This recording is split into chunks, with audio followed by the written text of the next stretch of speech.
Hello everyone and welcome to another episode of Mythlok with your host Nitin Nair.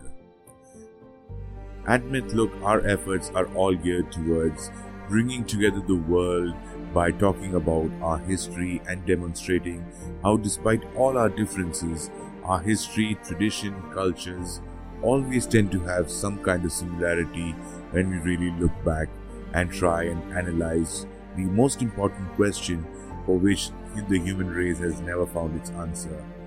Where did we come from? And hopefully answer the other important question, where are we going?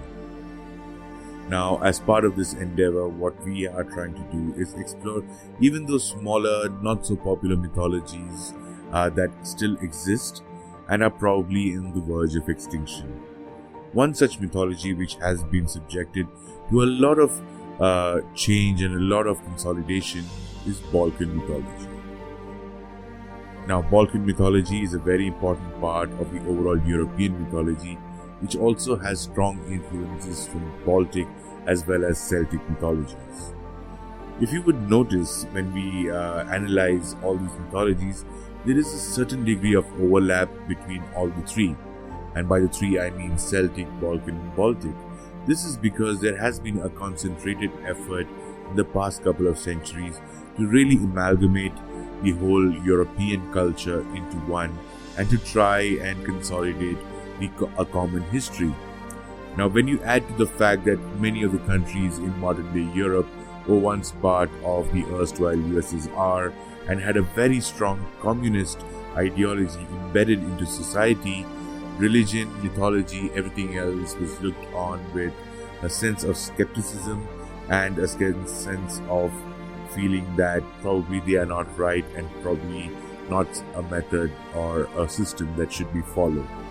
Now, this resulted in a highly embellished or a diluted form of current modern day beliefs when you compare it to other parts of the world. Now, when you think of Balkan mythology, the first character that really springs to mind is Adzulata. Adzulata was a river goddess in Balkan mythology associated with the river Savus in Norica. She was also believed to be the goddess of hot springs and the creator of the sun goddess Sul. As the goddess of hot springs who came from the Celtic Gaul, she is believed to be a minor sun goddess before the time when the Celtic deities relegated male deities to female ones. One of the earliest examples of male misogyny just taking over the planet and taking away the position of female deities. Now, this is something that is quite distinct to modern times, wherein Europe now has a very open kind of a system where men and women are considered to be equal, while on the other hand, certain mythologies like Indian mythology always held women in high regard, but the misogyny is something that has crept into society more recently. I digress. Let's get back to Adzulata and mythology. Now, in terms of physical traits, she was said to be extremely beautiful with long dark hair which mimicked the ripples on the river surface.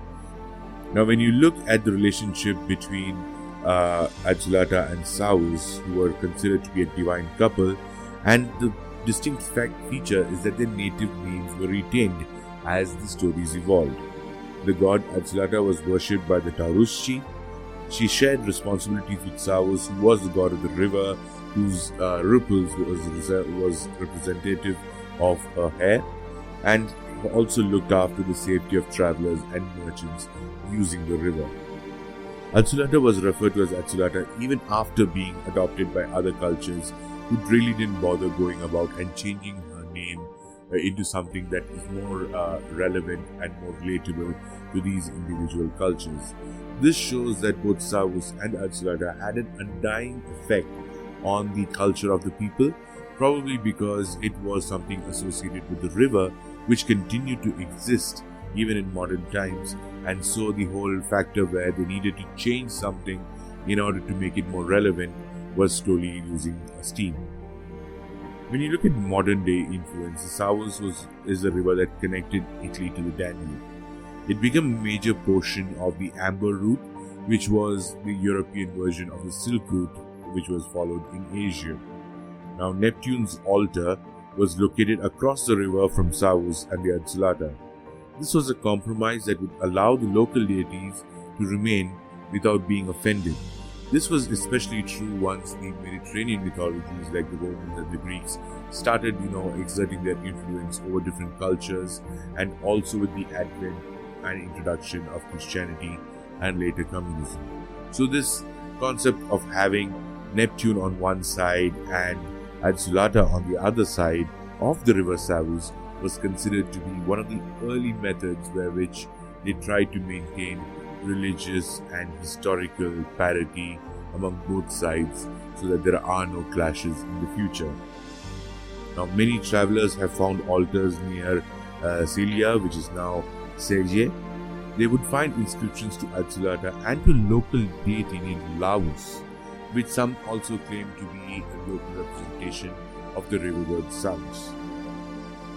They have also come across few inscriptions to another deity named Sisya.